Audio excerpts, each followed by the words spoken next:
The morning air at Forward Operating Base Ironclad carried the sharp bite of early November in New Hampshire's White Mountains. 2,000 feet of elevation did that, turned breath into visible clouds and made fingers stiff on metal. The sun had not yet cleared the eastern ridgeline when Master Sergeant Diana Archer carried her rifle case toward the long-range qualification course. She moved with the economy of someone who had learned long ago that wasted motion was wasted time. The case was heavy, nearly 40 pounds with the weapon and optics inside, but her grip never shifted. Her boots made soft sounds on the gravel path. Around her, the Forward Operating Base was beginning its daily ritual of controlled chaos. Soldiers moving between buildings, vehicles starting up, the smell of diesel and coffee mixing in the cold air. Diana did not acknowledge any of it. She had counted her steps from her quarters to the range. 417, same as yesterday, same as the day before. Some people found comfort in routine. Diana found truth in numbers. The firing range sat on the northern edge of the compound, a long stretch of cleared ground that extended toward the mountains. Target stands dotted the landscape at measured intervals. 1,000 yards, 1,500, 2,000. Beyond that, the range became theoretical, distances that most soldiers would never attempt and fewer still would hit. She set the case down on the firing line with deliberate care. The concrete pad was still damp with morning dew, temperature 41 degrees Fahrenheit, barometric pressure holding steady at 29.92 inches, wind from the northwest at 12 miles per hour with gusts to 18. She had not checked a weather station. She simply knew. The rifle case opened with 2 metallic clicks. Inside, nested in custom-cut foam, lay the Che-Tak Intervention M200. Not standard military issue. Not even close. The .408 caliber precision rifle was used almost exclusively by specialized units for extreme long-range engagements, the kind where targets were measured not in hundreds of yards but in thousands. Most soldiers would never see one in their entire career. Diana owned this one. She assembled the weapon with practiced efficiency. Barrel to receiver, bolt carrier group, the Schmidt and Bender scope, its glass so clear it seemed not to exist at all. The suppressor that added another 10 inches to an already massive rifle. When finished, the Che-Tak stretched nearly 4 feet long and weighed just under 30 pounds. It was not a weapon designed for carrying into close quarters.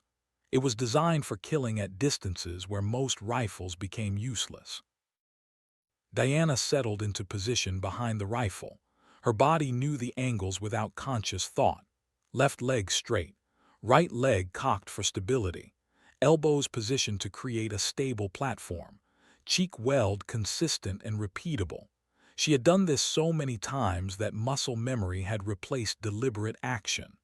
Her breathing slowed to a controlled rhythm, automatic as a metronome. The target at 1,000 yards appeared small through the scope, a white square against the brown mountainside. For most rifles, it would represent an impressive shot. For the Che-Tak and someone who knew how to use it, it should be routine. But there were no routine shots. Only variables counted correctly or counted wrong.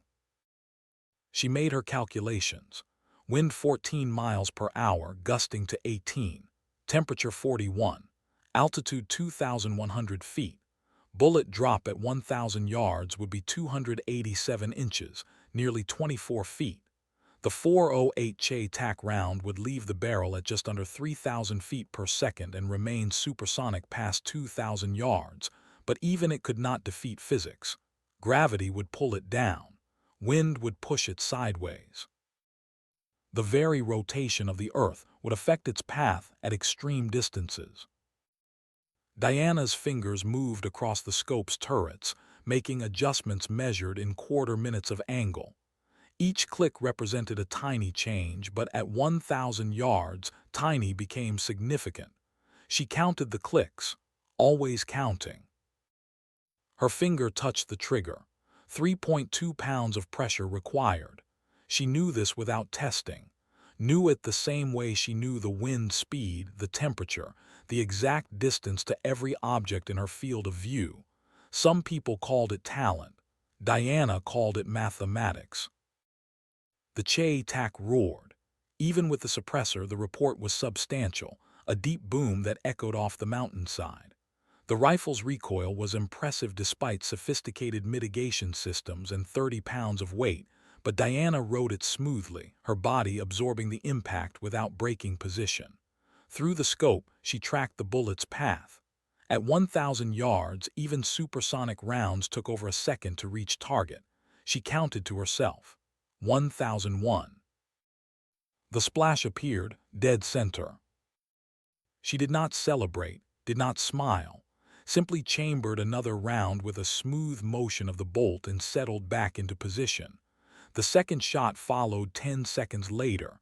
Another center hit, then a third, same result. 3 rounds, 3 perfect impacts. The group at 1,000 yards could have been covered by a dinner plate. What Diana had not expected was the audience.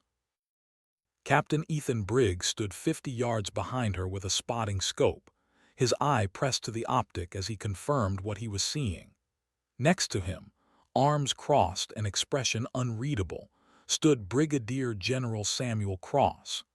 The general had commanded FOB Ironclad for 2 years and had seen combat in 3 different wars over a career spanning 3 decades. In his experience, soldiers who looked like they belonged in recruitment videos rarely possessed the hard-earned skills of veterans who had spent years in the dirt. And Master Sergeant Diana Archer, with her tied-back dark hair and slim build, looked like she should be analyzing intelligence reports in a climate-controlled office, not putting rounds through the same hole at 1,000 yards in variable wind. Briggs lowered his spotting scope and turned to the general. His voice carried the carefully neutral tone of someone trying very hard not to seem impressed. "That is 3 for 3 at 1,000 yards, sir. Wind is gusting between 12 and 18 miles per hour. I have never seen shooting like that from anyone outside Tier 1 units." Cross said nothing. His eyes remained fixed on the woman behind the rifle. She was already adjusting her scope, probably compensating for a wind shift he could not even detect at this distance. There was something in the way she moved. No wasted motion, no hesitation, the mechanical precision of someone who had done this thousands of times. "What is her military occupational specialty, Captain?" "Intelligence analyst, sir. Works in the S2 shop. Threat assessment and tactical intelligence products mostly." Cross felt his skepticism deepen. An intelligence analyst with a Che-Tak rifle. That made about as much sense as a cook with a nuclear weapon. Has she ever actually fired that thing in combat, or is this some kind of hobby? Briggs hesitated. "Her file says she is qualified on the weapons system, sir, but I do not have details on where or when she received the training. Most of her service record from 2021 to 2024 is redacted." On the firing line, Diana had made a significant adjustment to her scope. She was preparing for the 1,500-yard target, a much more challenging engagement that would push even experienced marksmen. The wind had picked up, now gusting irregularly between 15 and 22 miles per hour. Prediction became difficult at these speeds. She took her time, reading the wind by watching how it moved sparse vegetation on the hillside, making calculations that combined mathematics with instinct born from hundreds of hours behind a scope. The Che-Tak spoke again. This time the wait was longer, almost 2 full seconds for the bullet to traverse the distance. Through his spotting scope, Briggs watched the impact. Another center hit. "That is not possible," he said flatly. "Nobody shoots that consistently at 1,500 yards without extensive specialized training. Sir, with your permission, I would like to ask her some questions about her background." Cross nodded slowly. Permission granted. In fact, I will come with you. They approached the firing line as Diana was chambering another round. She made the weapon safe immediately, ejecting the magazine and visually clearing the chamber before acknowledging them. When she saw the two-star general standing beside her range officer, she came smoothly to attention. Her face revealed nothing. At ease, Sergeant. Cross gestured toward the distant targets. That is some impressive shooting. Where did you learn to handle a Che-tac? Special training, sir. Diana's tone was professional but deliberately vague. What kind of special training? Cross pressed. Your file says you are an intelligence analyst. That is my current assignment, sir. My previous work involved different skill sets. Captain Briggs tells me you own this rifle. Cross gestured to the Che-tac. That is not standard issue for any unit I am aware of, so I will ask again. Where did you learn to shoot like this? Diana hesitated. Her eyes moved between the two men, calculating something that had nothing to do with ballistics or wind drift. Finally, she reached into her jacket pocket and pulled out a small leather credential case. She offered it to the general without comment. Cross opened it and felt his eyebrows rise despite decades of maintaining a poker face. The identification inside was from a unit called Task Force Vesper with a clearance level that exceeded his own. He had been in the military long enough to know what that meant. Special operations. The kind of assignments that never appeared in official records. The kind of work that left 3-year gaps in service files. I see, he said quietly, handing back the credentials. And the Che-tac. Personal weapon, sir. Purchased through approved channels after my last assignment ended. What was your last assignment, Sergeant? Diana met his gaze directly. I cannot discuss that, sir. Classified. But if you contact the number on that identification card, they can provide whatever information is cleared for release. Briggs was looking between them, clearly confused by the exchange. Sir, what is going on? The sergeant has a background that is not reflected in her standard personnel file, Cross explained. Apparently a background that includes some very specialized skills. He turned back to Diana. How far have you made confirmed shots with this weapon, Sergeant? Sir, I cannot discuss specific operations. I am not asking for classified details. Cross interrupted, just a number, how far?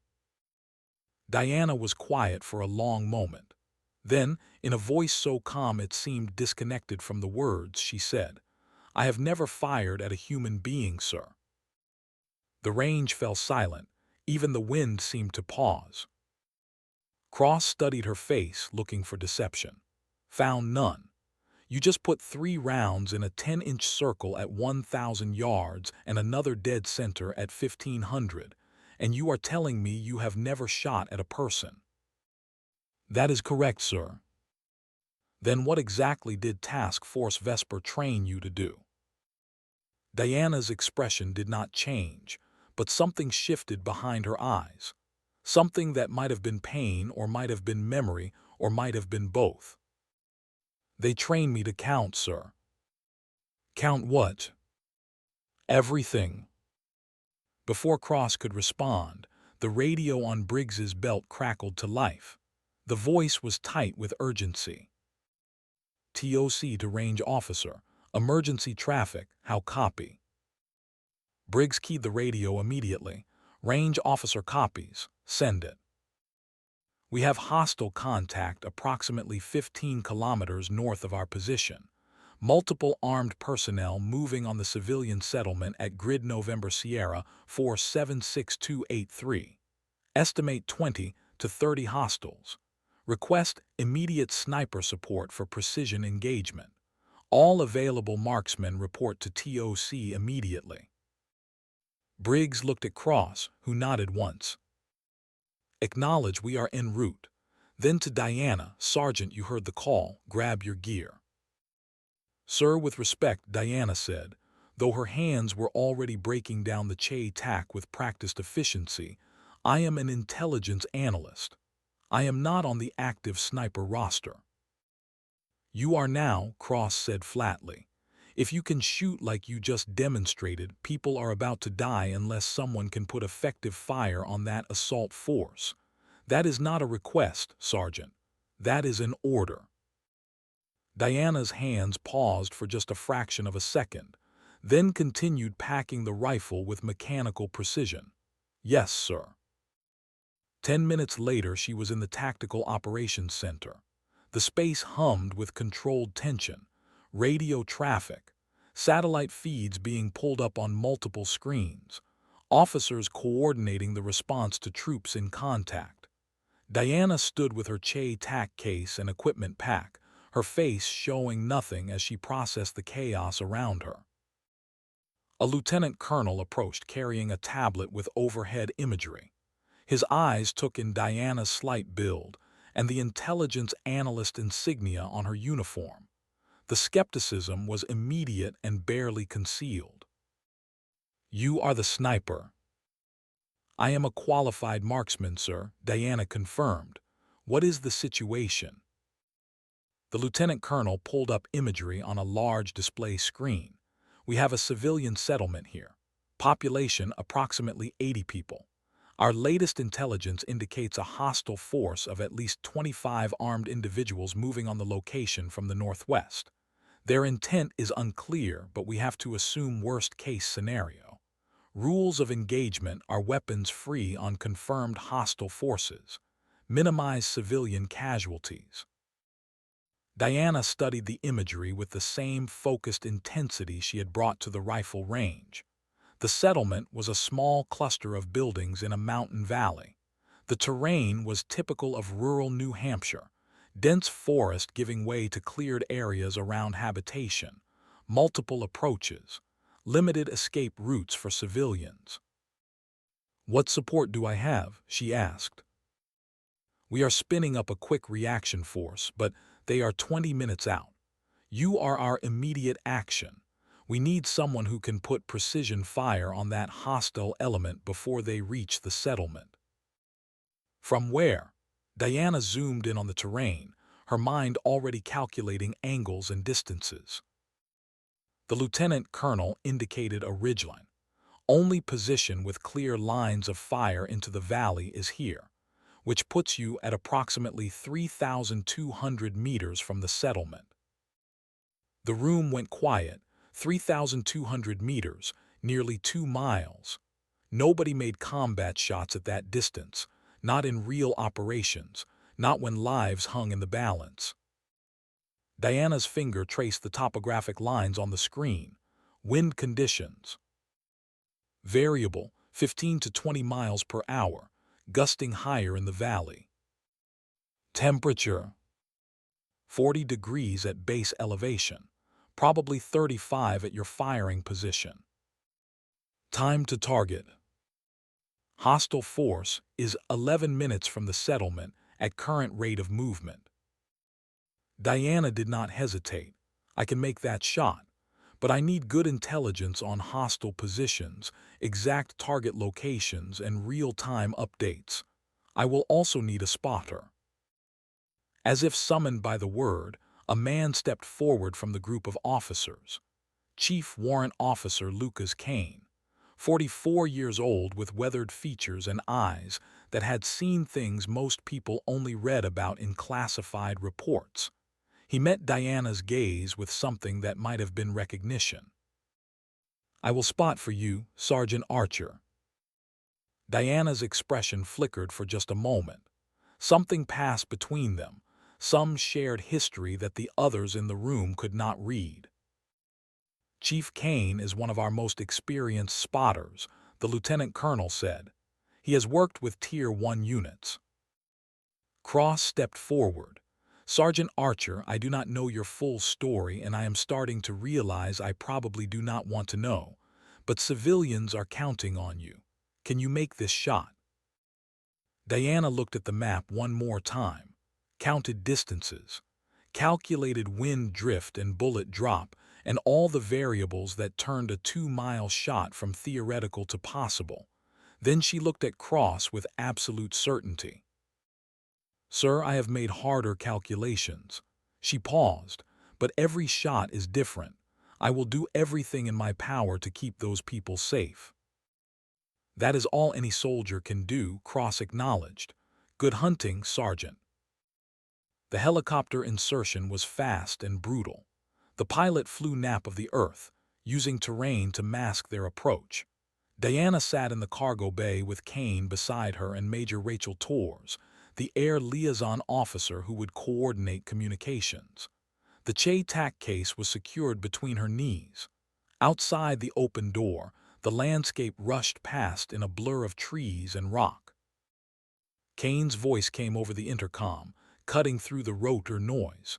"You ever shot this far in combat?" "No," Diana replied. "I have never shot at a person at any distance."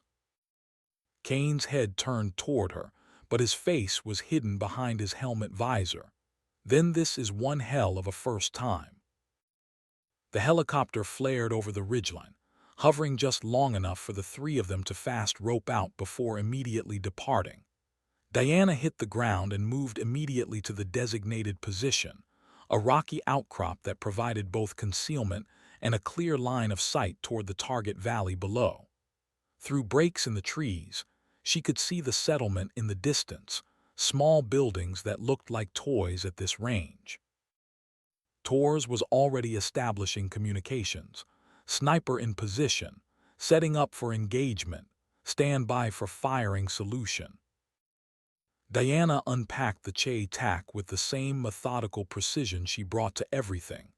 Every movement counted, every second measured. Kane sat up beside her with a spotting scope and laser rangefinder, already calling out environmental data. Range to settlement center, 3,187 meters. Wind 15 miles per hour gusting to 22. Variable direction between northwest and north-northwest. Temperature 36 degrees Fahrenheit.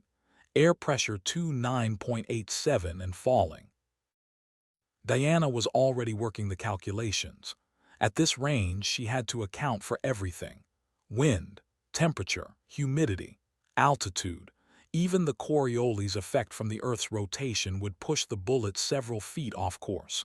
The numbers built in her mind like a mathematical symphony, each variable another note, each calculation another measure.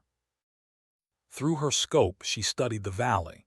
The settlement was there, barely visible even at maximum magnification. She could make out individual buildings but not people. At 3,000 meters, human beings became theoretical. TOC reports hostile force is now 8 minutes from settlement, Torres said. They are requesting confirmation that you have a shot. Diana did not answer immediately. Her eye was pressed to the scope, watching the way wind moved through the trees, counting the seconds between gusts, building a pattern from chaos. "Negative," she said finally. "I do not have a shot." Kane's head turned sharply. "What?" "I need to see the targets," Diana said calmly. "Right now I am looking at empty terrain. I cannot shoot what I cannot identify." Torres keyed her radio.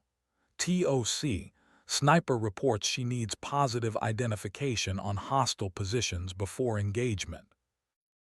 There was a pause, then a new voice came over the radio. General Cross, speaking from the operations center. "Sergeant Archer, we do not have time for perfect conditions. Those civilians have 6 minutes before armed hostiles reach them." Diana's voice remained steady. "Sir, at this range, I am shooting at mathematics, not targets. I need someone on the ground to identify hostile positions, or I am firing blind." Another pause, then "Stand by. We are getting drone coverage overhead now." The seconds ticked past. Diana counted them. Her breathing remained controlled, matching the rhythm she had practiced for years. The calm that came from preparation. This was what the training had been for. This was what all those hours of counting had built toward, not the shooting, the certainty that came before the shooting. Sniper, this is TOC. Drone feed is up. We have visual on hostile element. Transmitting grid coordinates now. Numbers appeared on Tor's tablet. She read them off and Diana made minute adjustments to her scope. Her hands moved with mechanical precision. Click, click, click. Each adjustment measured in quarter minutes of angle. At 3,000 meters, a single click could mean the difference between hit and miss, between life and death. Hostile element is 5 minutes from settlement. Tor's updated. TOC confirms 2-7 armed personnel. They are spread out in a loose formation moving through the tree line. Diana settled deeper into her position. The Che-tac felt like an extension of her body now, familiar, known. She had fired this rifle thousands of times, just never at a person. Her finger touched the trigger, 3.2 pounds. She knew the exact pressure required. Through her scope she could see movement now. Barely. Shapes that might have been human or might have been shadows. At this distance, certainty was impossible. She was trusting mathematics, trusting the coordinates, trusting that when she pulled the trigger, the bullet would go where the numbers said it should. "I have target acquisition," she said quietly. Tors keyed her radio. TOC, Sniper reports target acquisition. Request authorization to engage. There was no hesitation this time. Cross's voice came back immediately. "You are authorized to engage all hostile targets. Rules of engagement, weapons free. Minimize civilian casualties." Diana's breathing slowed even further. She entered that space that all precision shooters know, where nothing exists except the rifle and the target and the shot. The world narrowed to mathematics and physics and the simple mechanical process of releasing a bullet.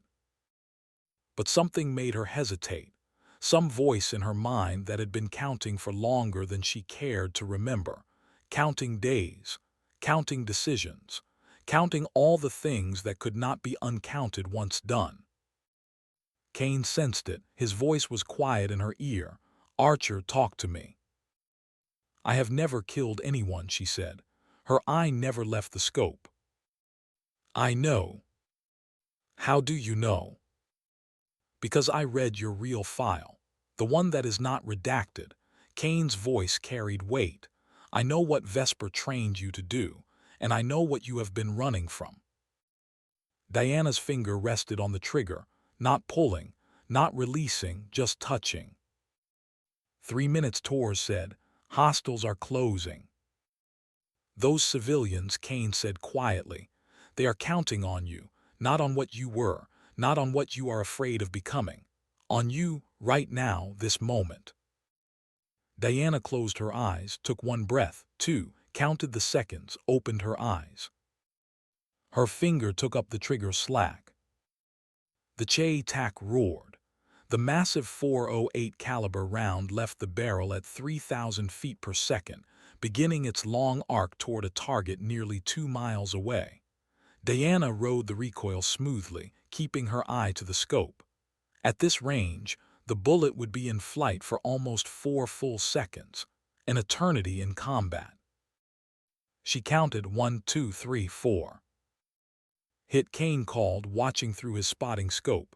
"Target down. Confirmed hostile elimination." Tors relayed the information. "TOC, this is Sniper. 1 hostile down." Diana worked the bolt, chambered another round, found another target in her scope. The mathematics were the same: wind, distance, bullet drop, but now there was a new variable, the weight of what she had just done. The knowledge that somewhere 2 miles away a human being was dead because she had counted correctly. She pulled the trigger again, counted again. 1, 2, 3, 4, hit. 2 down, Kane confirmed. The third shot followed, then the fourth. Each time she counted, each time she pulled the trigger, Each time the mathematics worked exactly as they were supposed to. 8 shots, 8 hits, 8 human beings who would never move again. TOC reports hostile force is retreating, Torres said. Civilians are secure. Excellent shooting, Sergeant. Diana made the weapon safe, set it down carefully, stood and walked to the edge of the ridge. Below, the valley stretched out peaceful and quiet. She could not see the bodies, could not see the people she had just saved or the people she had just killed. At this distance, everything was theoretical, just numbers and calculations and bullets in flight. But the counting did not stop, would never stop. 8, that was the new number, the number she would carry. Kane approached carefully. Archer. She did not turn. Someone was watching me shoot, on the range this morning. Kane went very still. What? I felt it, someone counting my shots. She turned to face him and her eyes were dark, someone who knows how to watch without being seen. Her phone buzzed in her pocket. She pulled it out. Encrypted message. Sender unknown. She opened it with fingers that did not quite feel like her own. The message was short, just 3 lines. 8 shots, 8 hits. Impressive, teacher. But you miscounted. Your magazine holds 20 rounds. You fired 8, that leaves 12. Not 11. You owe me 11. The accountant. Diana's face went white. The phone nearly slipped from her grip. Kane saw it, stepped forward. Who is the accountant? Diana looked up at him, looked at this man she had worked with years ago. This man who knew more about her than almost anyone alive. And in a voice barely above a whisper, she said the words that changed everything. The one I did not kill. The helicopter came 20 minutes later to extract them. Diana sat in silence during the flight back to base, the Che-Tak case secured beside her. She stared out the open door at the landscape passing below, but her mind was somewhere else. Counting, always counting. But now she was counting something new, not just the 8 she had killed, but the 12 she had trained, the 11 who were dead, and the one who was still counting. Kane sat across from her, watching, waiting. Finally, he leaned forward so his voice would carry over the rotor noise. How many did you train? Diana did not look at him. 12. How many are still alive? 1. And that one is the accountant. It was not a question. Diana did not answer, did not need to. The silence between them held all the confirmation required. When they touched down at Fob Ironclad, General Cross was waiting on the landing pad. His face was unreadable as Diana climbed out of the helicopter. He did not speak until Torres and Kane had moved away, giving them privacy. The civilian settlement sends their thanks, he said. You saved lives today, Sergeant. That is exceptional work. Just doing my job, sir. Cross shook his head slowly. No, you did someone else's job, someone with training and experience that goes way beyond what your file suggests. He paused. Captain Briggs pulled your records. There are 3 years in there that are completely redacted. I am starting to understand why. Diana said nothing. Her eyes were on the mountains in the distance, counting something only she could see. I made some calls, Cross continued. Spoke to some people who actually know your real background. You want to know what they told me? He did not wait for an answer. They said you are one of the most brilliant tactical minds they have ever encountered. That you spent 3 years doing work most people do not even know exists. That you can calculate variables in your head that most people need computers for. Sir, that is classified.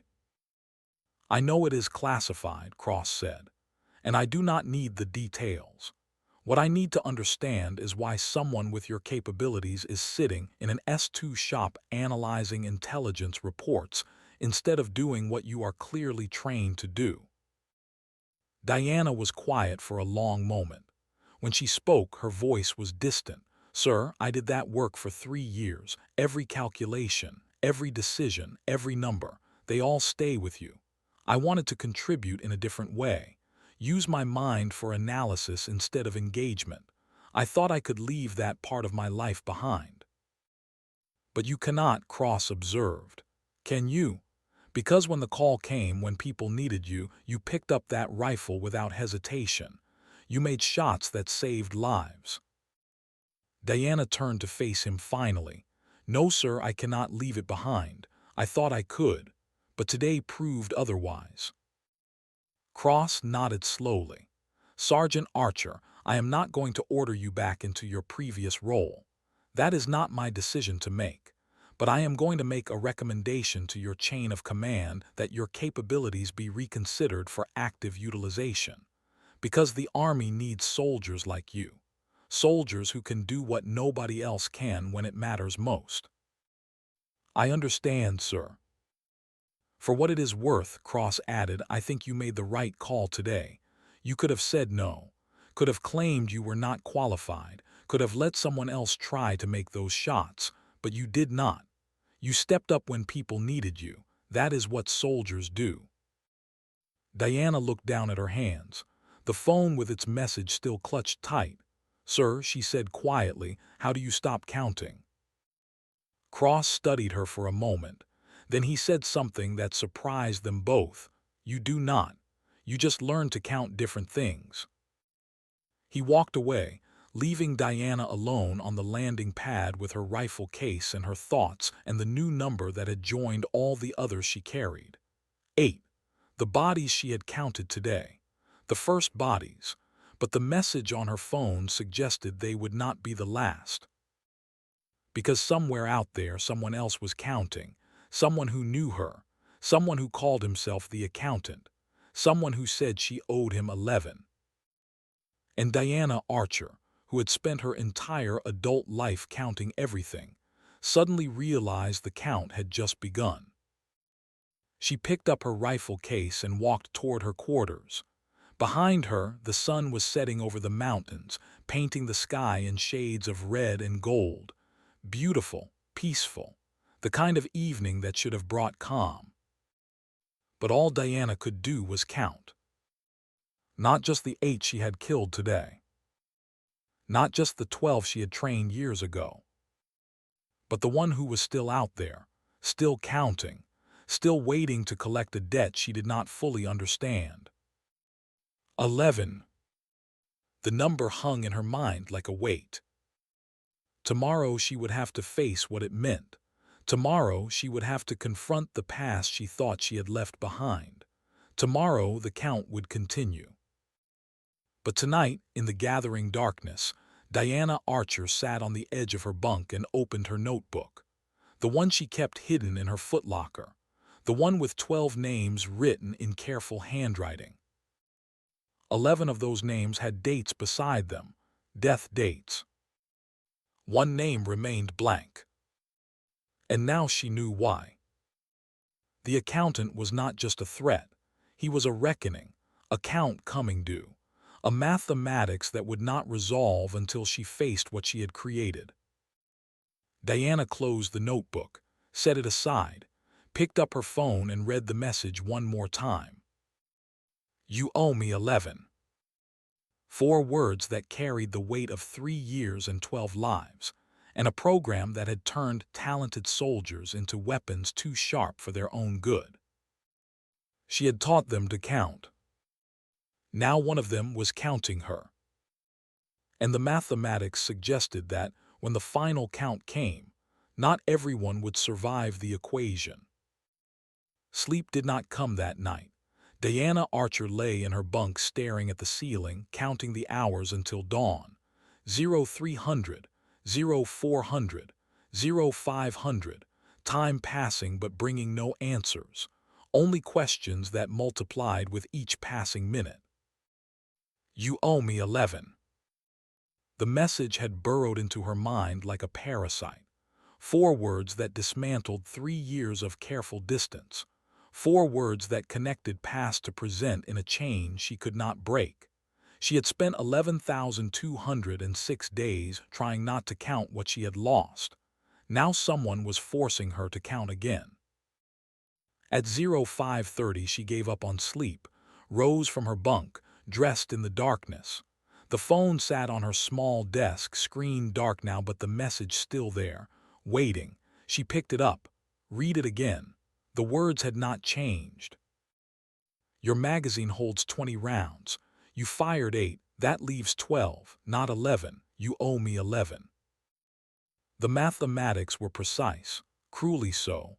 Whoever had sent this knew her ammunition capacity exactly, knew her shot count, had been watching close enough to track every engagement. This was not a distant threat. This was someone who understood how she thought, how she counted, how she measured the world. There was only one person who could count like that. A knock on her door pulled her from the spiral. She checked her watch. 05:45. Still too early for normal business, but nothing about this was normal anymore. She opened the door to find Lucas Kane standing in the corridor.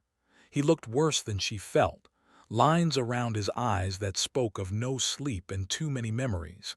He held 2 cups of coffee, offered one without speaking. Diana took it, stepped aside, let him enter. They sat in silence for a long moment. The coffee was bad, military standard, but hot, real, something to anchor to while everything else shifted. Nikolai Sokolov made contact with me 6 months ago, Kane said finally. His voice was flat, factual, the tone of someone delivering a briefing they wished they did not have to give. Used a secure channel I thought was long dead. Wanted to know where you were, what you were doing, whether you remembered. Diana's grip tightened on the cup, and you told him. No, Kane's jaw tightened. I told him you were out. Done. That bothering you would accomplish nothing except bringing heat neither of us needed, but he found you anyway. He found me the moment I pulled that trigger yesterday. Diana set down her coffee, counted the rounds in her magazine, sent me a message to prove he knows exactly what I am carrying. That is Nikolai, always 3 moves ahead. Kane leaned forward. What I did not tell you 3 years ago, what I could not tell you is that he was different from the others. Special. The CIA wanted him active longer, wanted to use him for wet work after Vesper ended. You let them turn him into an assassin. I did not let them do anything. Kane's voice carried an edge. I was a warrant officer following orders. I had about as much say in CIA operations as I did in the weather. But yes, that is what happened. They took your training, your methodology, your count, and they turned him into one of the most effective killers the agency has ever run.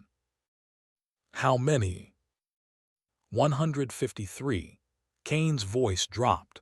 Confirmed eliminations over 3 years. That is not counting probables or disputed attributions, just the ones they can verify. Diana felt the number settle into her chest like a stone. 153. I trained him for intelligence gathering, for precision elimination of high-value targets in denied areas, for surgical strikes that left no trace. He does all of that. Kane stood, started pacing. The small room gave him maybe 4 steps before he had to turn. He is surgical, precise, leaves no trace. But he does it 153 times instead of 12. And somewhere along the way, he stopped seeing it as missions and started seeing it as a count. A count toward what? That is the question. Kane stopped, looked at her directly. The 11 students who died were his classmates, his friends. Some of them were close to him. When JSOC terminated them, Nikolai was in deep cover in Chechnya, could not be reached, could not be warned. By the time he found out, they were all dead and buried under classifications he could not break. So he blames me. He blames everyone. You, me, JSOC, the CIA, the entire system that created him and then destroyed the people who mattered to him. But you are the one he can reach. Kane sat back down. The message is not a threat, Diana. It is an invitation. To what? To settle the account. His words, not mine. He thinks you owe him something, 11 somethings, and he wants to collect. Diana picked up her phone. Read the message again. What does he want? Kane pulled out his own phone, opened an encrypted app, showed her a message she had not seen, one sent directly to him 3 hours ago. Tell the teacher I am ready to balance the equation. Mount Washington, 72 hours. She knows what I want. She knows what she owes. Time to count together. Diana read it twice. Mount Washington, New Hampshire's highest peak, brutal weather, extreme elevation, the kind of terrain that turned marginal shots into impossible shots. He wants a duel. He wants resolution. Kane put his phone away.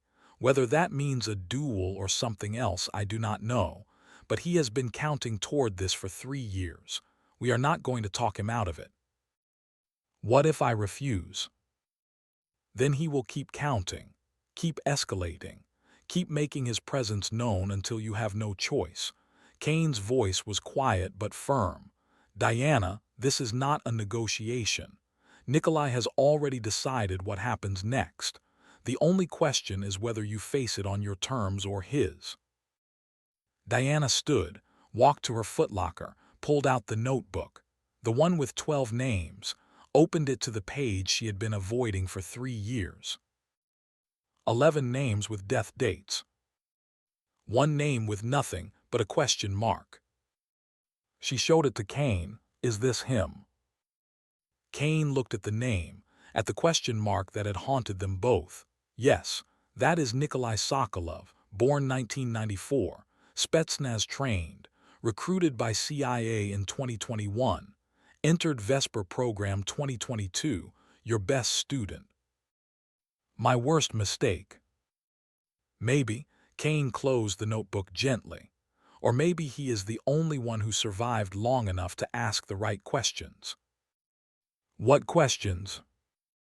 Why we did this, why we trained them, why we counted them as numbers instead of people, why when the system turned on them we walked away instead of fighting back. Diana felt the words hit, felt the truth in them cutting deeper than any accusation, because Kane was right. When JSOC had given the termination order, she had calculated the odds, had counted the cost of resistance versus the price of compliance, and the mathematics had told her to stand down, to let it happen, to save herself. 11 people had died because she chose safety over sacrifice. The morning briefing with General Cross came at 0700. Diana entered his office to find him already deep into classified files, the kind that required air-gapped computers and biometric authentication. He looked up as she entered, gestured for her to sit. I spent the night reading, he said without preamble. Your actual file, the one that took me 4 hours and 3 separate authorization codes to access, the one that explains what Task Force Vesper really was. Diana sat, waited. Training program for creating enhanced precision engagement specialists. Cross leaned back. That is the sanitized version. The real version is that you took 12 foreign nationals, most of them with intelligence backgrounds, and you taught them to shoot at distances that most snipers consider impossible.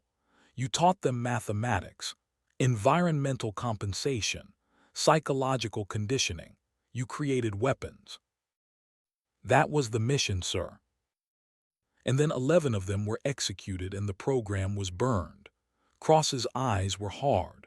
What the file does not say, what I had to get from back-channel contacts, is why. Why did JSOC terminate 11 assets in custody? Diana met his gaze. Because the program was too successful, sir. The students exceeded projections, made shots at ranges that changed the calculus of what was possible. Several of them completed missions that should not have been survivable. They became too valuable and too dangerous at the same time. So someone decided it was cleaner to eliminate them than to manage them. Someone ran the numbers, calculated the risk of having 12 operators with capabilities that exceeded control parameters, decided that acceptable loss was 11 confirmed terminations versus 12 potential security breaches. That is murder dressed up as mathematics. Yes, sir, Diana's voice did not waver. That is exactly what it was. Cross was quiet for a long moment. Then he pulled out another file, newer, less worn, opened it to a specific page. The 12th student, Nikolai Sokolov.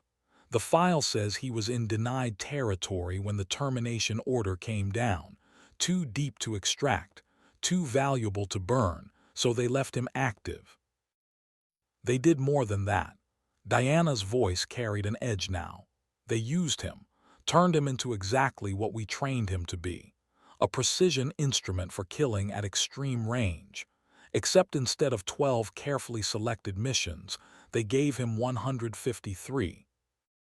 Cross looked up sharply. 153 confirmed kills. Over 3 years, Diana pulled out her phone, showed him the message, and now he wants to settle the account, wants me to balance the equation for the 11 who died. By challenging you to what? A duel. By making me face what I created. Diana put the phone away. Nikolai does not think in terms of simple revenge.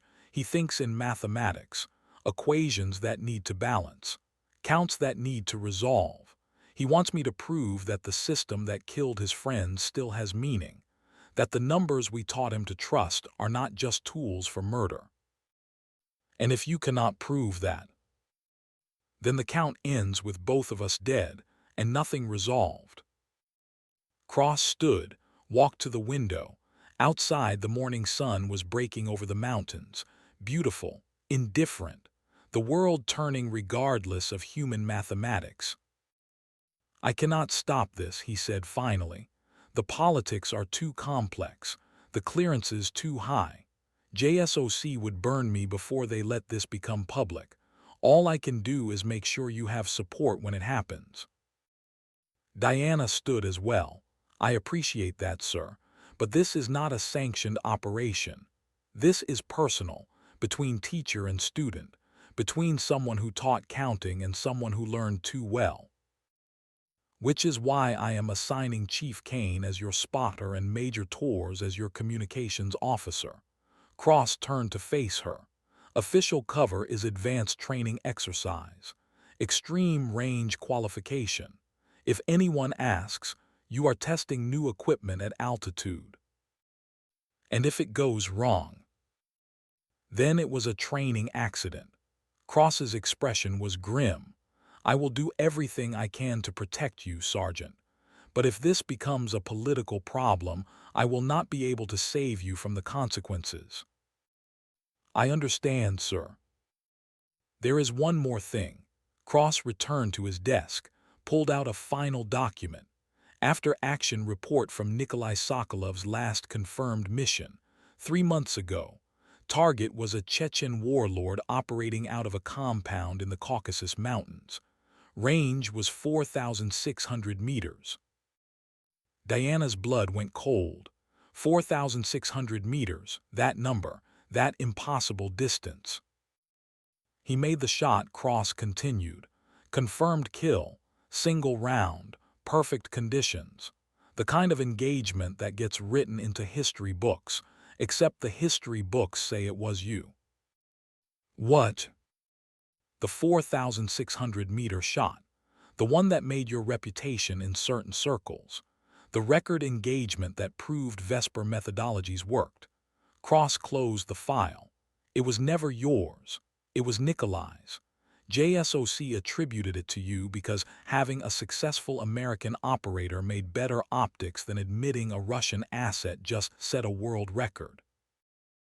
Diana sat down slowly.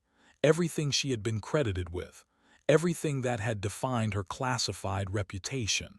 It had been a lie, a cover story, a way to bury the truth that the program had created something beyond control. "I never made that shot," she said quietly. "No, you made 11 students and Nikolai made the shot." Cross's voice softened slightly. "Which means when he challenges you at Mount Washington, he is not trying to prove he is better than you. He already knows he is. He is trying to prove something else entirely." "What?" "That is what you need to figure out before you go up that mountain." The challenge came exactly 72 hours later. Diana had spent every moment of those 3 days preparing, not just equipment, not just tactics, preparing mentally for a confrontation that would redefine everything she thought she knew about counting. The encrypted message arrived at precisely 0600 on the 3rd day. "Mount Washington, North Summit. I will be at grid 41786321. You take south approach grid 41736315. Distance between positions 4,900 meters. We shoot until the count balances or one of us cannot continue. Bring your spotter. Bring your best rounds. Bring your count. 72 hours from now. Do not be late. The mathematics wait for no one. Nikolai." Below that, detailed weather forecasts, wind predictions, temperature profiles, barometric pressure trends, everything she would need to calculate the impossible shot he was proposing. 4,900 meters, just over 3 miles, the kind of distance where bullets spent over 5 seconds in flight, where wind drift could measure in dozens of feet, where the Earth's rotation became a factor in trajectory calculations. It was not a shot. It was a test of everything she had ever taught, everything Nikolai had ever learned. A mathematics exam written in lead and fired into chaos. Kane found her in the armory 2 hours later. She was breaking down the Che tack completely, every component inspected, every tolerance verified, the ritual of absolute preparation. "You are going," he said, not a question, a statement of fact. "Yes." Even though this is exactly what he wants, even though the conditions will be marginal at best, even though you will be shooting at a distance where probability says you should miss. Diana looked up from the rifle. "What choice do I have? Run? Hide? Pretend this is not happening?" She went back to her inspection. "Men like Nikolai do not stop counting until the equation balances. If I refuse, he will escalate. If I hide, he will search. The only way to end this is to face it. Or die trying." That has always been the risk. Diana began reassembling the rifle, but at least if I die, the count stops. 11 students dead, 1 teacher dead, 12 for 12, perfect mathematics. That is exactly the kind of thinking that created this problem. Kane sat down on the bench, reducing people to numbers, lives to equations. You taught Nikolai that, taught all of them that. Now you are doing the same thing to yourself. Diana's hand stopped moving. What else is there? The reality that every number you count is a person, a decision, a consequence.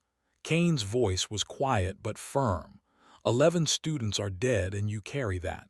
Nikolai has killed 153 people and he carries that. The mathematics might be clean, but the weight is real. The count never stops because the consequences never stop. Then how do I make it stop? Maybe you do not. Kane stood. Maybe you just change what you are counting. Change the equation from deaths to something else. Something that does not end with more people in the ground. Diana finished reassembling the rifle, picked it up, felt its familiar weight. And what am I supposed to count instead? That is what you need to figure out before you pull the trigger. The final preparation came down to one critical decision: ammunition count.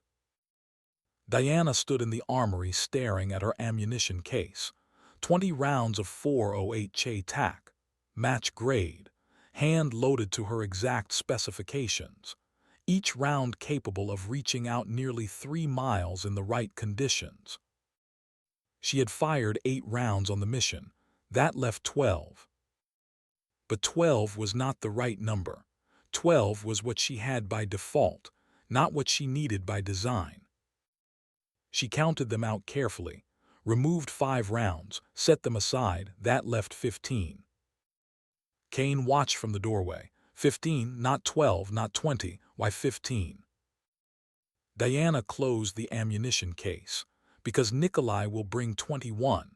He always loads for maximum capacity plus 1 in the chamber. That is how I trained him. So you are going in outnumbered by ammunition count. I am going in with exactly what I need and nothing more. Diana met his eyes. 15 is 3 times 5. 5 is the number of shots I need to prove I can still count. 3 is the number of chances I am giving both of us to choose something different than what the mathematics dictate. That is a lot of philosophy to hang on a round count. Everything about this is philosophy. The mathematics are just how we pretend it is something else. Diana picked up the case.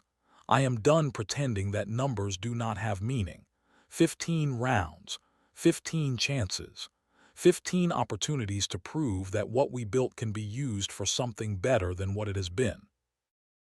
And if you run out before the count balances, then I learn whether I taught Nikolai well enough that he can choose to stop counting, even when the mathematics say continue. Kane was quiet for a long moment, then he nodded slowly. I will spot for you, will help you count. But Diana, I need you to promise me something. What? That if the count starts going wrong, if the mathematics start leading toward an outcome we cannot accept, you will be willing to walk away, to leave the equation unresolved rather than finish it at any cost. Diana thought about that, thought about 3 years of walking away, of leaving equations unresolved, of letting mathematics dictate decisions instead of making choices that mattered. I cannot promise that, she said finally, because if I walk away from this, Nikolai will keep counting alone, will keep carrying 153 kills and 11 deaths and the weight of being the only one who survived. I owe him more than that. You owe him the truth. Kane's voice was hard now. The truth that sometimes equations do not balance, sometimes counts do not resolve. Sometimes the mathematics are wrong and you have to be willing to admit it. Then that is what I will give him. Diana headed for the door. The truth that we were both counting wrong, that the numbers we built our lives around are not as important as what we do with them. The final briefing came 12 hours before insertion.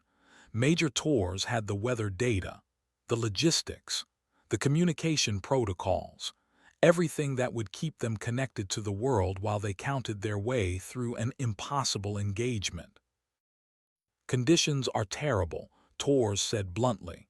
Wind gusting to 60 miles per hour at elevation, temperature around 10 degrees Fahrenheit, visibility dropping to 200 meters in some areas. This is the worst possible environment for precision shooting. Which is exactly why Nikolai chose it. Diana studied the meteorological charts. He wants to see if we can still count when conditions make counting nearly impossible. Wants to prove that the training holds up under maximum stress. Or he wants you both to fail so he can make his point about the system being broken. Tours looked at her directly. Sergeant, I have worked with enough special operations personnel to know the difference between a mission and a suicide pact. This feels like the latter. It might be both. Diana did not look away from the charts, but it is also the only way to end this without more people dying. Nikolai has been counting for 3 years, counting kills, counting days, counting the weight of being the only survivor. If I do not give him a chance to stop counting, he will keep going until the number breaks him. And if the conditions make accurate fire impossible, Then we prove that some shots should not be taken, that some counts should not be completed, that mathematics has limits. Diana finally looked up. That might be the most important lesson I ever teach him. Torres studied her for a long moment, then nodded. Your call, Sergeant. I will make sure you have communications and extraction if you need it. But please remember that walking away is not failure. It is survival. I will remember. But Diana knew, even as she said it, that remembering and choosing were different things. She had remembered that walking away was an option 3 years ago when JSOC gave the termination order, had remembered that survival was worth more than resistance. And 11 people had died because of that memory. This time, she would choose differently. This time, the count would resolve one way or another. Either she would teach Nikolai that there were things worth counting more than kills, or they would both learn that some equations could not be balanced. The mathematics would decide. Or perhaps, for the first time in her life, she would decide and let the mathematics follow. The night before insertion, Diana sat alone in her quarters. The Che-Tak lay disassembled on her bunk. The 15 rounds arranged in precise order beside it. Everything counted, everything measured, everything ready. Except her. She picked up the notebook, the one with 12 names, opened it to the pages she had been avoiding. Viktor Petrov, born 1992, shot in Poland, age 31. Anna Volkov, born 1990, shot in Germany, age 33. Dmitry Sokolov, born 1995, Nikolai's cousin, shot in Prague, age 28. She read through all 11 names, all 11 dates, all 11 ages that would never increase, people she had trained, people who had trusted her, people who had died because the system counted them as numbers instead of lives. Then she turned to the 12th name. Nikolai Sokolov, born 1994, status unknown. She picked up her pen, hesitated, then wrote beneath his name. Not unknown, accounted for, the one who survived to ask why. She closed the notebook, set it aside, picked up her phone and typed a message to the number that had sent the challenge. I will be there. I will bring my count. And Nikolai, I will bring the truth about why the mathematics failed, whether you want to hear it or not. She sent it, waited. 3 minutes later, the response came. Good, I have been counting the days until you were ready to count the truth. See you on the mountain, teacher. Bring your best mathematics. You will need them. Diana set down the phone, looked at the rifle, at the 15 rounds, at the equipment that would carry her up a mountain to face the best student she had ever trained. And for the first time in 3 years, she felt something other than the weight of numbers. She felt purpose. Not the purpose of missions or objectives or calculations that reduced complexity to binary outcomes, but the purpose of someone who had made a mistake and was willing to face the consequences. Someone who had taught counting but had never learned when to stop. Tomorrow she would climb Mount Washington, would settle into position across from a man who had killed 153 people, would attempt shots at distances that defied probability, would count her way through an engagement that could end with both of them dead. But she would do it for the right reasons this time. Not because the mathematics demanded it, but because 11 people deserved better than being counted as acceptable losses, because one survivor deserved answers more than revenge, because sometimes the only way to stop counting was to count one more time and make it mean something. Diana began reassembling the Che-Tak, each piece fitting together with mechanical precision, each component exactly where it needed to be. The rifle that had killed 8 people, the rifle that might kill more, or might prove that some weapons could be used for something better than destruction. Tomorrow would tell. Tomorrow the count would continue. But this time, Diana Archer would make sure that the numbers added up to something worth the weight they carried. This time, she would teach Nikolai the lesson she should have taught all 12 students from the beginning. That some things matter more than mathematics, that some counts are worth stopping, that some equations are better left unbalanced if balancing them costs too much.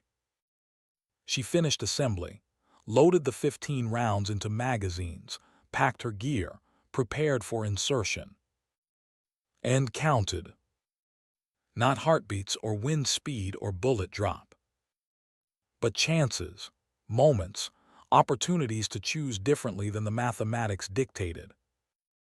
15 rounds, 15 chances, 15 opportunities to prove that the woman who taught counting had finally learned what was worth counting. The helicopter would leave at 0:30. The mountain waited. And somewhere on that mountain, Nikolai Sokolov was counting too. Counting down to the moment when teacher and student would face each other across 3 miles of wind and cold and impossible mathematics. Counting down to the moment when the equation would finally resolve. One way or another. The count was almost complete. Just one more number to add. One more calculation to make. One more chance to prove that mathematics could serve meaning instead of replacing it. Diana closed her eyes, took a breath, opened them. Tomorrow. Tomorrow the final count would begin. The helicopter lifted into darkness at 0300 hours. Diana Archer sat in the cargo bay watching the lights of forward operating base Ironclad fall away below, replaced by the black expanse of forest and mountain. The air at altitude was thin and cold, burning her lungs even through the heated cabin. Across from her, Lucas Kane checked his equipment with methodical precision. Spotting scope, laser rangefinder, ballistic computer, communication gear, everything a spotter needed to help a shooter count their way through impossible mathematics. His face was hidden behind his helmet visor, but Diana could feel his attention.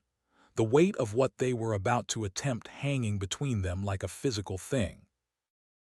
Major Rachel Torres sat beside her, headset on, monitoring multiple channels.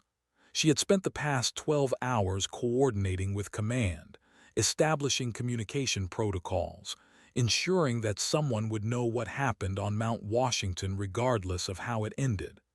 Now she keyed her mic, speaking to the pilot. Weather update. Wind at summit is sustained 45 miles per hour with gusts to 70. Temperature is 8 degrees Fahrenheit. Visibility is variable, 200 to 400 meters. Conditions are within operational parameters but barely. Barely is all we need, Diana replied. Nikolai chose these conditions deliberately, wants to see if we can count when the numbers become nearly impossible. Or wants to prove the numbers are meaningless. Kane's voice came through the intercom. Either way, we are flying into a test neither of us may pass. Then we fail together. Diana looked out the open door. Below, the terrain was shifting, foothills giving way to the White Mountains, trees becoming sparse, rock becoming dominant.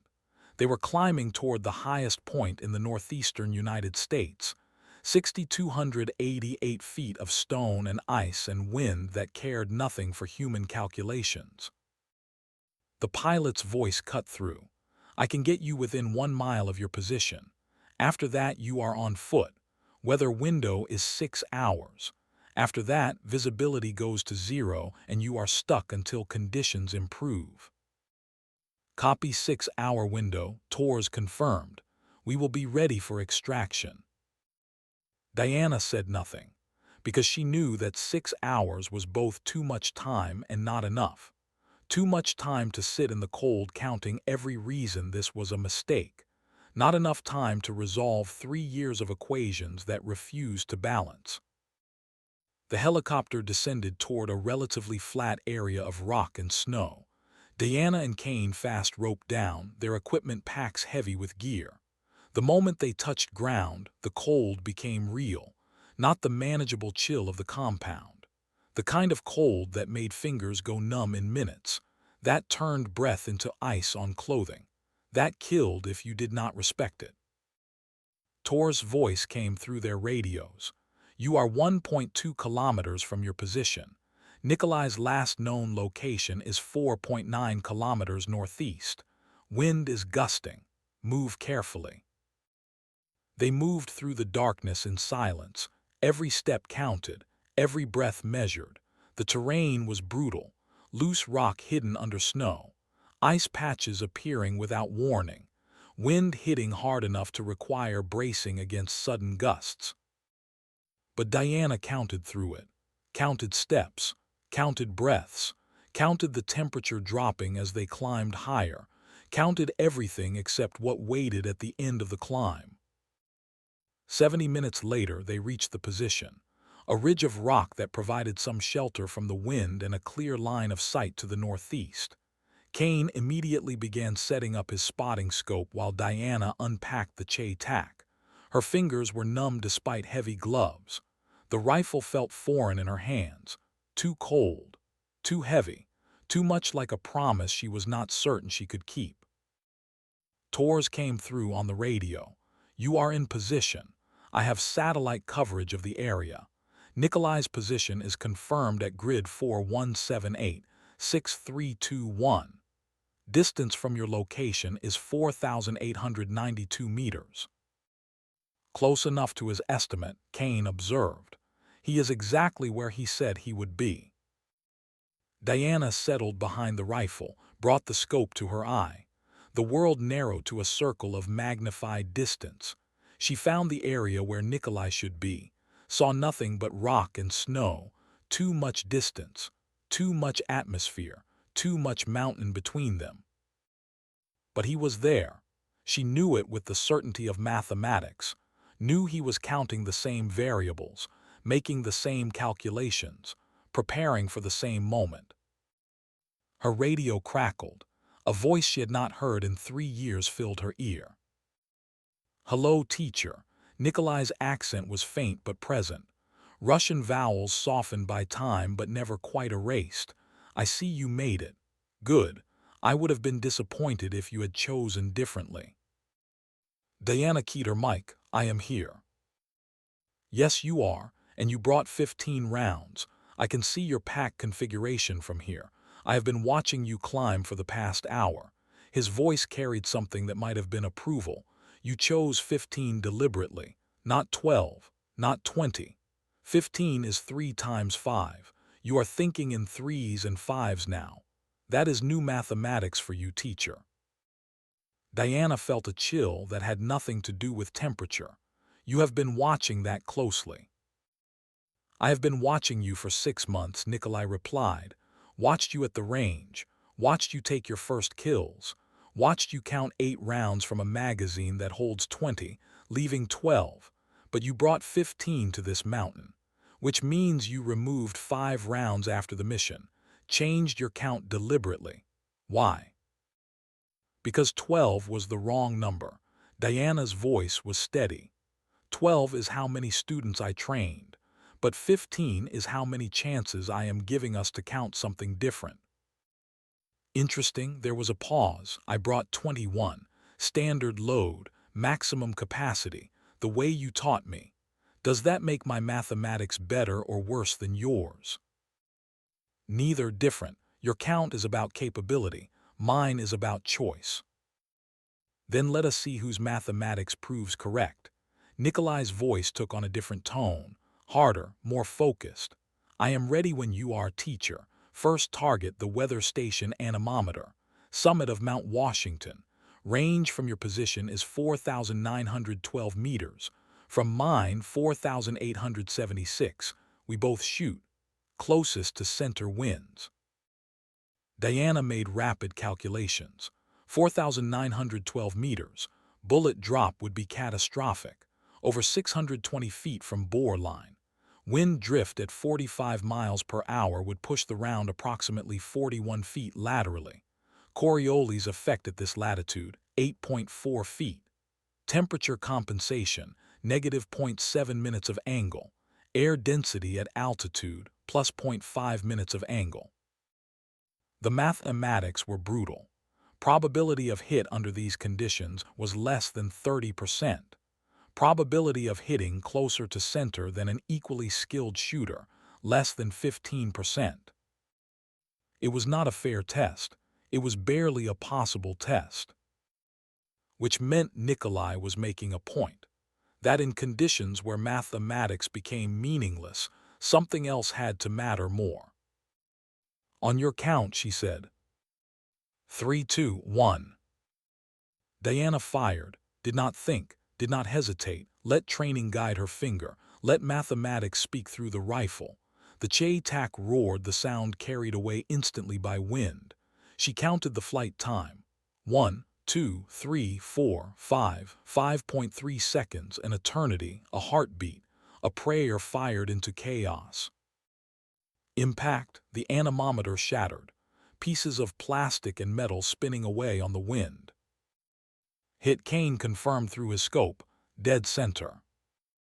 A second later, another impact. Nikolai's round, also center, both shots within inches of each other at nearly 3 miles. We both hit, Nikolai said. His voice carried genuine satisfaction. You have not lost your edge, teacher. The mathematics still work for you. Your count is 20, mine is 14. Correct, he paused, and now we continue. Because this is what we do. This is what you made us. We count. We shoot. We reduce the world to mathematics and see if the numbers still hold meaning. The duel continued through the morning. Each engagement another test. Each shot another calculation. Each impact another step toward whatever resolution waited at the end. Round 2. Nikolai called the target, a communications relay on the eastern ridge, 4,700 meters, both fired, both hit, tied. Round 3, Diana's choice, a rock spire, 4,600 meters, both fired. Nikolai's shot was 2 inches closer to center, point to him. Round 4, wind picking up viciously now, sustained 60 miles per hour. Nikolai called a metal sign, 4,800 meters. Diana calculated, adjusted, fired. The round drifted wide in a savage gust, missed by 4 feet. Nikolai's shot, dead center. First clear miss, teacher. Your count is 12. Mine is 18. The gap is widening. Diana worked the bolt, chambered another round. Her fingers were growing stiff, the cold seeping through gloves despite chemical warmers. This was the danger of extreme altitude shooting, not just the mathematics, the human factors that turned marginal conditions into impossible ones. Round 5, her choice. She needed perfection now, called a window in the weather station building, 4,900 meters, small target, difficult angle, but possible if the wind cooperated. She waited, counted the wind cycles, found the pattern in the chaos, the brief moments between gusts when the air went still enough to matter, timed her breathing to match, pulled the trigger at the exact instant when mathematics and instinct aligned. The window shattered. Nikolai fired 3 seconds later, hit the frame, close but not perfect. Point to you, he acknowledged. Well calculated, teacher. Your count is 11, mine is 17. The mathematics are still close. The pattern continued. Round 6, round 7, round 8. The count shifting with each engagement, narrowing, widening, dancing around parity without ever achieving it. By round 10, Diana had 8 rounds remaining. Nikolai had 14. The gap was growing, not because she was shooting poorly, but because Nikolai was shooting perfectly, every calculation exact, every compensation precise, every trigger press timed to the instant when conditions allowed success. He had learned too well. "Your count is 7, teacher," he said after round 11. "Mine is 13. In 6 more rounds you will be empty and I will still have ammunition. The mathematics say I have already won." Diana knew he was right. The numbers were clear. Unless something changed, unless she found a way to alter the equation, she would run out of rounds before the count balanced. But there was one variable Nikolai had not accounted for, one factor that mathematics alone could not measure. "Nikolai," she said quietly, "why did you really bring me here?" "To prove I am better than you." His answer came immediately, automatic, but there was something underneath it, something that did not quite ring true. "No," Diana replied, "you already proved that. You have the record shot, the higher body count, the superior performance under stress. You do not need to prove capability to me." "Then why?" "Because you want me to see what you have become." She settled deeper behind her rifle. "You want me to witness the result of my teaching, to count the cost of what I created, to understand that the 11 who died are not just numbers in a notebook. They were people, friends, family. And when JSOC executed them, they took something from you that no amount of perfect shooting can replace." There was a long silence on the radio. Wind howled across the mountain. Ice crystals bit at exposed skin. The world reduced to cold and distance and the weight of words that could not be taken back. "Yes," Nikolai said finally. His voice was different now, smaller somehow. "That is why. I needed you to count what I have been counting. 153 kills, 11 friends dead, one survivor who cannot understand why he lived when they did not. I needed you to feel the weight of those numbers the way I feel them." "I already do." Diana's finger rested on the trigger guard. "I have counted every day since Vesper ended. 11,206 days of carrying the weight of what I built, of knowing that my mathematics created a system that consumed the people it was supposed to protect." "Then you understand why this has to end, why one of us has to stop counting." "Yes," but Diana's voice was firm. "Not the way you think. Not with one of us dead and the equation balanced through violence. That is just more of the same mathematics that created this problem. More counting toward death instead of counting toward something better." "What else is there?" Nikolai's voice carried genuine confusion. "I have been counting kills for 3 years. You have been counting days. We are both just accumulating numbers that never resolve. The only way to stop is to finish the count." "No," Diana made a decision. "Change the equation in a way that mathematics alone could not predict. The only way to stop is to count something different, something that matters more than capability or body count or proving who learned better." "I do not understand." "Then let me teach you one more thing." Diana's hands moved with purpose now. "One more calculation.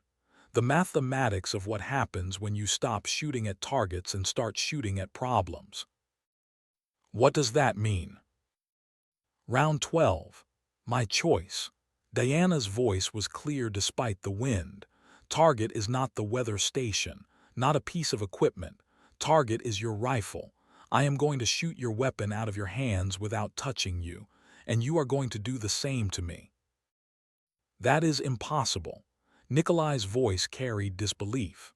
"At this range, with these conditions, the probability of hitting a rifle without hitting the shooter is less than 5%. You would be firing on hope, not mathematics." "Exactly." Diana began making calculations that defied everything she had taught, because some things matter more than probability.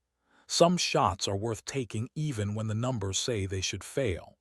I am going to prove that the mathematics we built can be used for preservation instead of destruction. And if we both miss, then we keep shooting until we succeed or we run out of ammunition. But we do it together, teacher and student, counting toward the same goal instead of against each other. The radio went quiet. Diana waited, counted her remaining rounds. 7. 7 chances to make an impossible shot, to prove that 3 years of counting had taught her something beyond mathematics. Then Nikolai spoke, his voice different again, something in it that had not been there before, something that might have been hope or might have been exhaustion or might have been both. Agreed, teacher, on my count. 3, 2, 1. Diana fired at the same instant Nikolai did. 2 bullets launched across miles of mountain. 2 calculations fired into wind and cold and probability that said failure. 2 people choosing to count differently. 5.4 seconds of flight. Diana watched through her scope, saw the impact. Her round struck Nikolai's rifle, tore it from his hands. The weapon tumbled away across rock, intact, undamaged, but removed from the equation. 1 second later, she felt something hit her own rifle, felt the tack jerk violently, felt metal fragment and optics shatter. Her scope exploded in a spray of glass and aluminum. The rifle was disabled, inoperable. Both rifles eliminated, both shooters unharmed.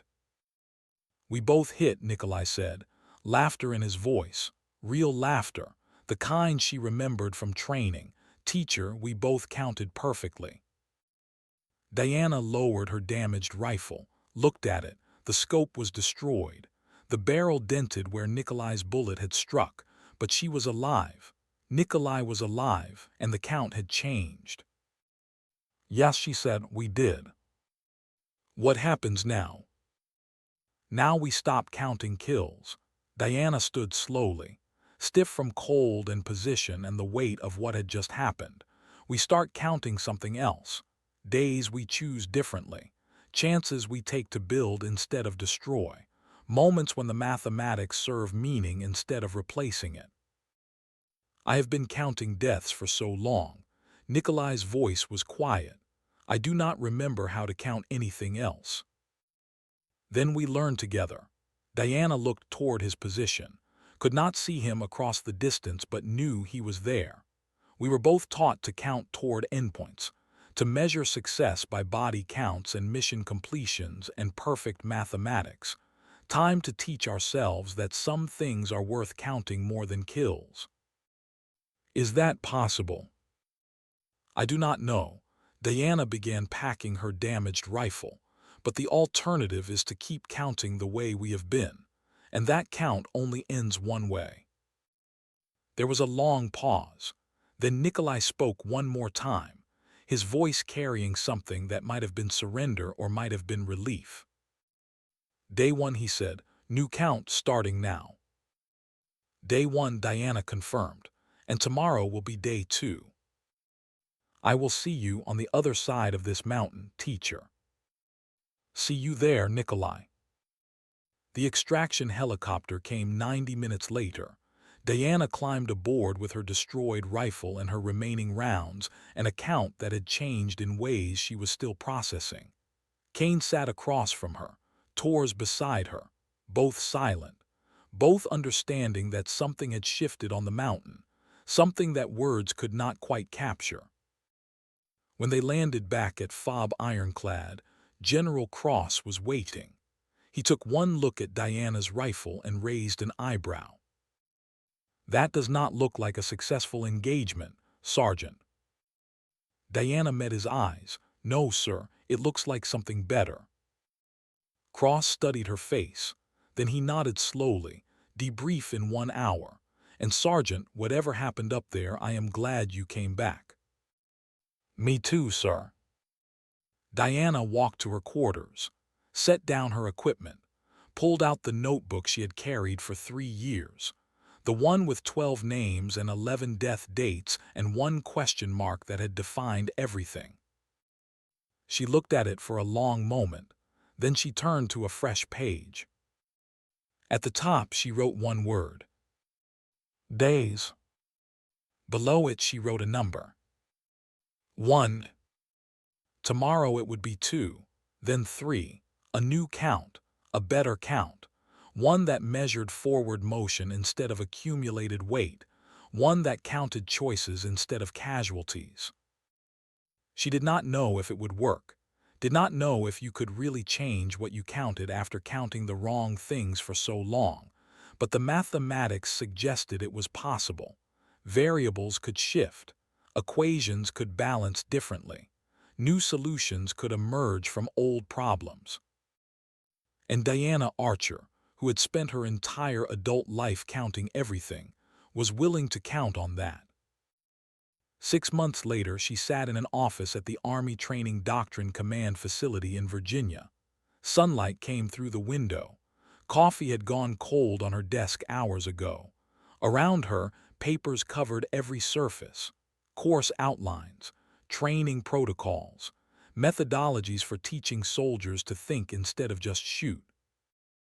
The work was quiet, steady, nothing like the intensity of the range or the brutal clarity of Mount Washington, but it was good work, important work, teaching people to understand variables instead of just calculating them, to see targets as complex problems instead of simple coordinates. Her phone buzzed. Encrypted message. She opened it without hesitation now, without the fear that had accompanied every unknown sender for 3 years. Day 183. Still counting. Weather is good here. Work is different but meaningful. Thank you for teaching me the most important number. Nikolai. Diana smiled, typed a response. Day 183 here too. Keep counting. The mathematics get better with practice. She set the phone down, looked at her notebook. The page was full now. 183 days of new counting. 183 small victories over old mathematics. 183 moments where the equation balanced toward something other than death. But she had also written something else on that page. A reminder, a truth that numbers alone could not capture. Some things cannot be calculated, they can only be chosen. She had chosen, on a mountain in winter, in a moment when mathematics said shoot and something deeper said stop, had chosen to count differently, to believe that numbers could mean something other than body count. And every day since, she had chosen again, to count forward, to measure progress instead of accumulation, to trust that mathematics could serve meaning instead of replacing it. It was not perfect. The old counts still whispered their totals: 8 bodies from her first engagement, 11 ghosts from Vesper, 153 kills that Nikolai carried. They were all still there, permanent entries in a ledger that could not be erased. But they were not the only numbers anymore. 183. That number was there too, growing, accumulating, building towards something that might eventually outweigh what came before. Diana turned back to her work, course design, training methodologies, the quiet mathematics of teaching without creating weapons. It was good work, maybe the best work she had ever done. Outside her window, summer had arrived in Virginia, trees in full leaf, sky clear and blue, the world counting forward into warmth and light. And Diana Archer counted with it, one day at a time, one choice at a time, one number adding to the next in a sequence that led somewhere better than where she had been. The Che tack stayed in its case in her closet, the damaged scope replaced, the dented barrel repaired, cleaned and maintained and ready if needed, but mostly just there, a reminder of what she had been and what she had chosen not to be. Because in the end, that was what all the counting came down to, not what the numbers said you had to be, but what you chose to count, what you chose to measure, what you chose to become in the space between calculation and action. Diana had made her choice, had counted her way to it through mathematics and philosophy, and a cold mountain where 2 people had decided that some equations mattered more than winning.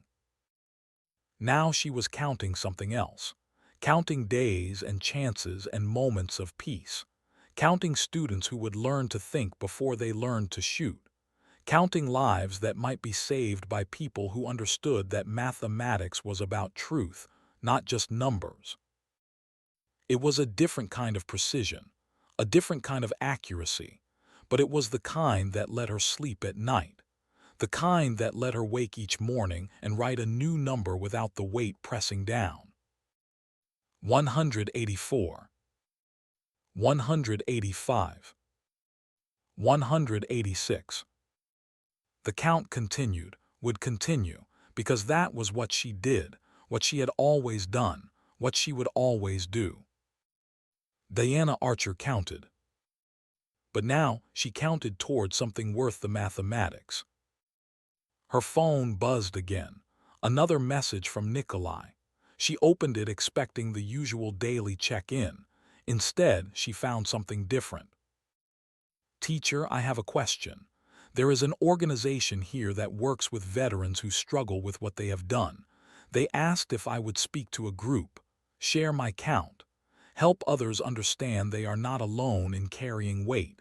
Should I do it? Diana stared at the message, thought about a man who had killed 153 people trying to help others carry their burdens, thought about how far he had come from the student who counted only accuracy and capability, thought about mathematics serving meaning. She typed her response carefully. Yes, do it. Your count matters because it changed, because you chose to measure something different. That is worth sharing. That might help others choose the same thing.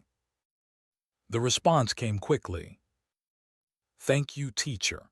Day 184 begins tomorrow. I will count it differently because of what you taught me. Diana set down the phone, looked at her notebook, added one more line beneath the day count. Some counts are worth sharing. Some mathematics are worth teaching, not because they are perfect, but because they point toward something better than what came before. She closed the notebook, stood, stretched. The afternoon sun was warm through the window. Outside, people were living their lives, counting their own days, making their own choices about what numbers mattered.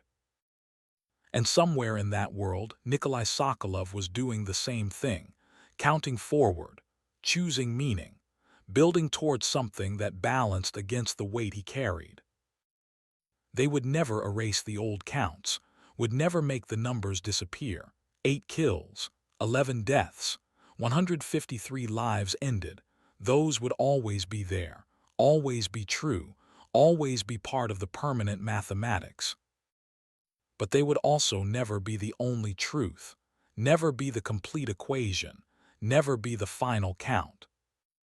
Because Diana Archer and Nikolai Sokolov had chosen to count something else, had chosen to measure progress instead of accumulation, had chosen to prove that mathematics could change when people changed what they chose to measure.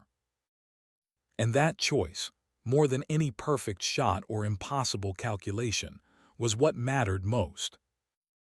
Diana returned to her desk, picked up her pen, started writing the next section of the training manual she was developing, the section on decision-making, on choosing when to engage and when to walk away, on understanding that some targets were not worth hitting even when the mathematics said success was possible.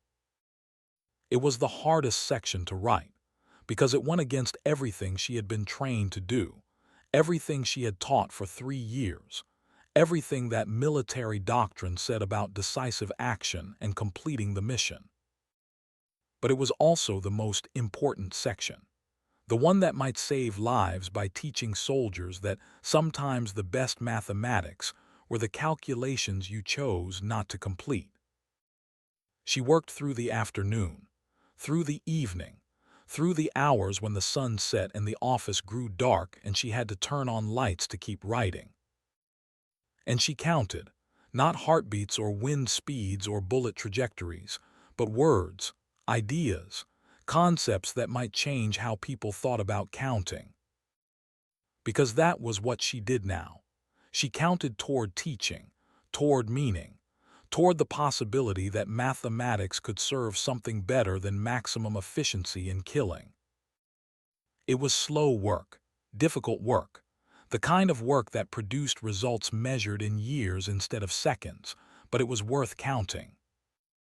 Just like Nikolai's 184 days were worth counting. Just like every choice to measure something other than death was worth counting. The mathematics had changed.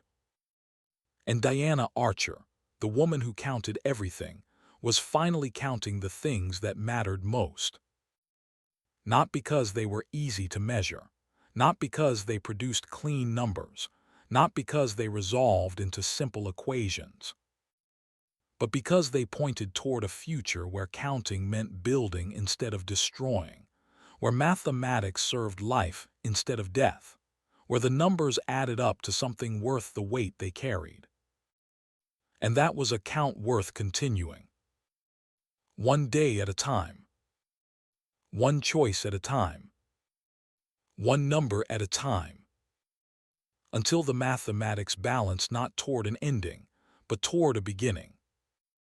Diana closed her notebook, turned off her desk lamp, prepared to go home. Tomorrow would be day 185. And she would count it. Just like she counted every day now. With purpose, with meaning, with the understanding that some numbers mattered more than others. And the ones that mattered most were the ones you chose to count when you could have counted something else. That was the final lesson. The one she wished she had taught 12 students 3 years ago. The one she was teaching now to anyone who would learn. The mathematics of meaning. The count that never ended because it always pointed forward. The numbers that added up to hope instead of weight. Diana Archer walked out of her office into the summer evening and counted her steps toward home. Not because she had to, but because she chose to. And that choice made all the difference. 4 seconds. That's how long a bullet takes to travel 3 miles. 4 seconds to wonder if you counted everything correctly: wind, gravity, the rotation of the earth itself. But Diana's real calculation wasn't mathematical. It was moral. What do you owe the student who learned too well? I researched this story for months, and one question kept haunting me. Have you ever taught someone something that changed them forever? Drop your answer below. And if you want to explore more stories where the past demands payment, hit subscribe. Some debts can't be calculated, but they all deserve to be told.